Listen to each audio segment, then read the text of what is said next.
For the hobby to really progress and evolve with new card releases, we need to have pack odds for everything, for every parallel, and we also need to have an event associated with that new release. Stick around, we're going to talk about this more.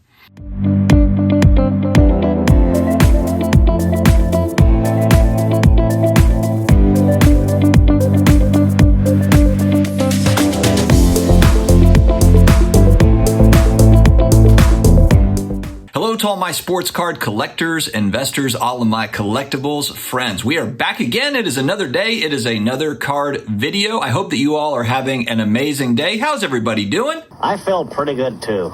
I think I finally got some sleep. I don't know why, I just feel pretty good. If you're new here and you're looking for just about daily sports card collectible style content, you have come to the right place. Please hit the big red button down below, the subscribe button. Hit the like button if you like what you hear. It helps us get the word out on these videos, and we very much appreciate your support. Also, connect with me on IG at SportsCardDad, and I'm also on Twitter. If you like the whole tweeting thing, I'm there too, the Sports Card Dad. Big shout out to channel partner ComC.com, your home for buying, selling, and flipping all the hottest trading cards. Their consignment marketplace is home to over 29 million cards across all sports, genres, and eras. With a ComC.com account, you can purchase cards from different sellers over time and ship them home together later, or immediately reprice them for sale on the ComC marketplace. Gotta check out ComC. Head there today, ComC.com.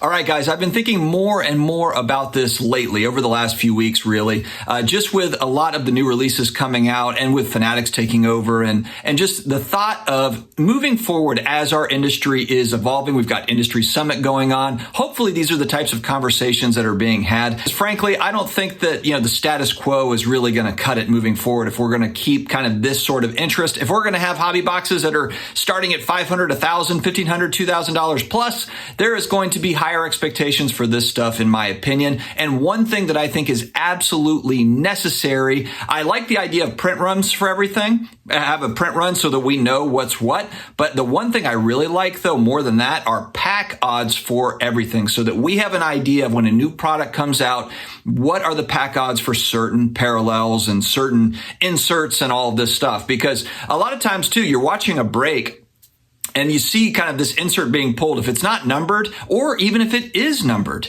it would be nice to know, hey, this is, 1 out of 1,000 packs. This one is 1 out of 200 packs. And you might be thinking like, oh, well, if it's a numbered card, then I know that it's a pretty rare card, right? Not really anymore. And the reason why is because we have 1,000 different parallels. If you look at the new basketball product, the new football product, Trevor Lawrence has got 5,000 different rookie cards. He's got a zillion different purple parallels. He's got a lot of blues. He's got a lot of pinks. So the idea of like, oh, this is numbered out of 50 or this is numbered out of 199, that's pretty good, right? I'd say more like 1 out of a million.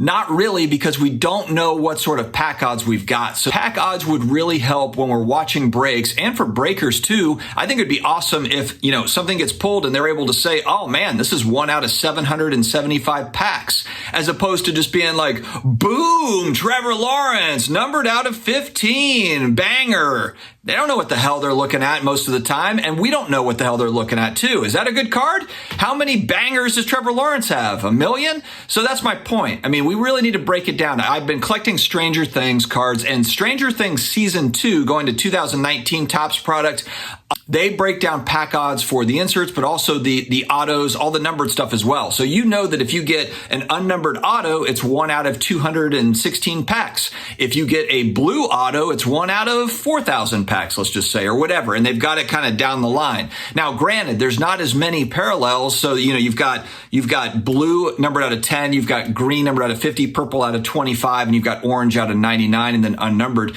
So you have a lot more parallels, for the manufacturers to have to deal with, to do this with, but it's still necessary. It's actually even more necessary, I think, now. There should be a breakdown of what is what, so that okay, unnumbered auto for this player, 1 out of 75 packs. Numbered out of 199, it's 1 out of, whatever, 300 packs, and have it broken down that way too. When you're looking on the secondary market and you're looking at price points for different things, you can find kind of arbitrage there where you're like, oh, okay, this one's actually more rare than this one. This one's more rare than that one. And I understand, look, rarity's not everything. Some people are, aesthetically, they like a card, even if this one is more rare. Hyper prisms are one that come to mind for me because they're rare, but nobody really cares about them near as much as they would like a silver prism. If we're talking about kind of the newer, ultra modern basketball or football product or whatever. I understand that rarity is not everything, but it's still good to know. It's good to know in conversation, and then also being able to compare across different things. So if I've got, a light blue that's numbered out of 199, and I know that's 1 out of 1,000 packs, let's just say, but we've also got this downtown insert and it's 1 out of, 2,000 packs or whatever. You can make kind of these comparisons across the board. I think this is really critical, really, for any type of parallel moving forward, any type of relic. And I had just noticed that because when I was buying Stranger Things cards, it made it easy for me to try to figure out, okay, what's really rare and what is not as rare. And it gave me an idea too, as to what are we talking, like 1 out of 200 packs or 1 out of 2,000. There's some that are 1,000 or out of 1,000 boxes, so it gives you an idea of all these things. And that's something I think is absolutely critical moving forward if we're going to kind of keep this thing going. And just those numbers are really helpful. And that needs to be more of a talking point going along with aesthetics. It's aesthetics. Man, the card looks awesome. Pack odds. Okay, we know this is 1 out of 1,000 packs or 1,000 boxes or whatever. I don't think like case hit. It's just kind of thrown around like, this is a case hit. A lot of times it's not a case hit, or maybe it's 1 out of 5 cases. There just needs to be more conversation, I believe, around these sorts of things. And this is the type of thing you'll find out on like Blowout Forum. People like, whether you like or dislike Blowout Forum, I know there's some stuff that people are not crazy about, but there's also some good research on Blowout. And a lot of times I'll go to Blowout Forums to just get information on past sets. A lot of people will be talking about it. Oh, I think I pulled 5 of these out of a case. So you're able to kind of go back and time a little bit, because the forum will go back 10 years or whatever. And you can see like, oh, they were actually pulling a lot of these back then, or they weren't pulling very many at all. So that sort of research is kind of fun. So aesthetics, the pack odds for the scarcity part, and then also the grading piece. So you got kind of that third piece to it. Is it a PSA 9? Is it an SGC 10? Is it a BGS 9.5 or whatever? And then you jumble all these things together and you can actually make some decent buying decisions, I think. Another big thing I want some sort of an event, kind of like when iPhone releases their new iPhone every year. And sometimes it's the same damn phone with just like one little, change. People used to always make fun of Bill Gates back in the day because it would be like Windows 95 and Windows 96, and it was like the same damn thing, but you just have to buy it again. That's kind of where we're at with Apple iPhones. But I want them to have some sort of event, even if it's just a YouTube show, that's like they're premiering this year's National Treasures or this year's Flawless or this year's Prism, whatever it is. I think it would be great to have someone do a live show and be able to showcase the product, showcase maybe some pieces of how it was made, some of the new inserts in it, or something new about the set, share something and make it be somewhat interactive, but it doesn't necessarily even have to be interactive. It could just be kind of similar to where like Steve Jobs gets up and talks about what's going on about that particular product, the new stuff, the kind of the new style. That would be awesome if they did that for each kind of the bigger products. If you're not going to do it for every product, that's fine. I know there's a lot of different products, but National Treasures, these like prisms, the prism sets when they come out, these are, highly sought after. People look forward to these, Topps Chrome, people are looking forward to this. So being able to showcase some of that, talk about it, speak more to what's super short print, because you kind of get these out into the secondary market and then people are just like making up stuff as to what's short print, what's super short print.